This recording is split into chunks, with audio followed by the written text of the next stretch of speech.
may larawan ka ba niya? Gawin mo ito para hirap siyang makatulog.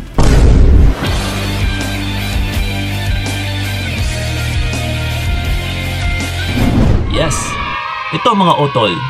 No, kung nasa situation ka man sa ngayon na hirap ka ring makatulog, hindi ka makapag-focus sa trabaho, or nawawalan ka na ng gana kumain dahil nga sa mga pinaggagawa ng partner mo. So ito ngayon, para makapaghiganti man lang, na kahit sa pagtulog man lang niya, na siya ay mahihirapan, ay gawin mo ang bagay na ito. So, possibly, na lahat naman sigurong magjowa is merong litrato or larawan na hawak-hawak. Kumbaga pa, meron kang litrato niya. Na at the same time, yes, meron din siyang litrato mo. So ngayon, kung meron kang larawan, ito mga utol, kailangan is hard copy. Kumbaga pa, na-i-print. No, na-i-print na picture ng partner mo. So kung meron ka dyan, no, kagaya sa dala-dala mo palagi na nilalagay sa iyong wallet o sa pitaka, ay yan po ang kukunin mo. No, yun po ang gagamitin natin. So ito ngayon, ano ba ang gagawin natin, no, para mahihirapan din siyang makatulog? Na yung tipong parang kung minsan, di ba, parang humahantong tayo sa hirap makatulog na kahit wala naman tayong iniisip. No, yung tipong nababalisa ka, hindi ka mapapakali, panay ka kilos, no, iba't ibang posisyon para lang makatulog, or parang hinahanap mo yung komportable mo na para makatulog. But ito nga mga utol, sa gawain kasi na ito ay maaari na baka ginawan ka rin ng ganito ng isang tao or ng partner mo, kaya hirap na hirap ka makatulog. Which is, isa talaga ito sa ginagamit, or isa rin ito sa naituro ng mga manggagamot na subukan nyo pong gawin ito sa litrato niya.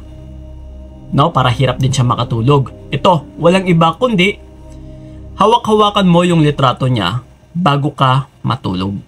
Yes. So ngayon, nandito na, halimbawa may litrato tayo, no, na hawak-hawak. Bago ka matulog, no, na nakahiga ka na, nakahilata ka na, ang gagawin mo po is sa picture niya ay pitik-pitikin mo ng 3 beses. Yeah. Ito mga utol, no, kung ginagawa mo ito gabi-gabi bago ka matulog, ay hahantong at saka hahantong talaga na yung partner mo ay hindi mapapakali, na parang hirap na hirap makatulog, pinagpapawisan, no, like I said kanina, no, paiba-iba yung posisyon na parang uncomfortable, no, yung kanyang nararamdaman. So, yes po, napaka-effective po nito. No, kung gusto mo talaga nahirapan or mahihirapan siyang makatulog, yeah, gawin mo po sa partner mo or gawin mo ito sa litrato ng partner mo.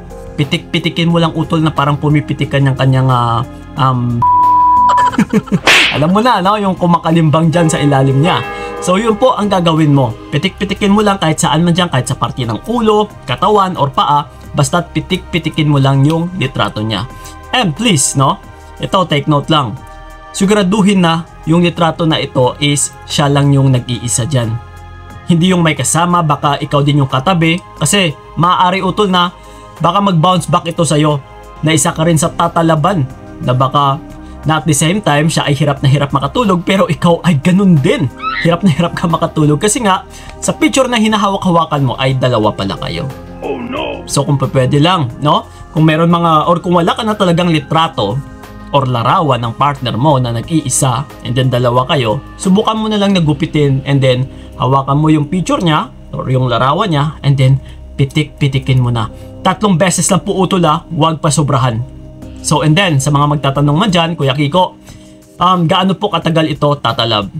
Hindi ko po may sasabi na agad-agad, no, but if kung consistent kayo gabi-gabi na ginagawa ito, hahantong at saka hahantong talaga sa panahon or sa time na yung partner mo ay mahihirapang makatulog. Kung minsan magtataka ka or magugulat ka na alas 12, alauna, alas 2 is online pa din, no? Or di kaya isang i-message ka, no, sasabihin niya sa'yo, uy, hirap na hirap ako makatulog.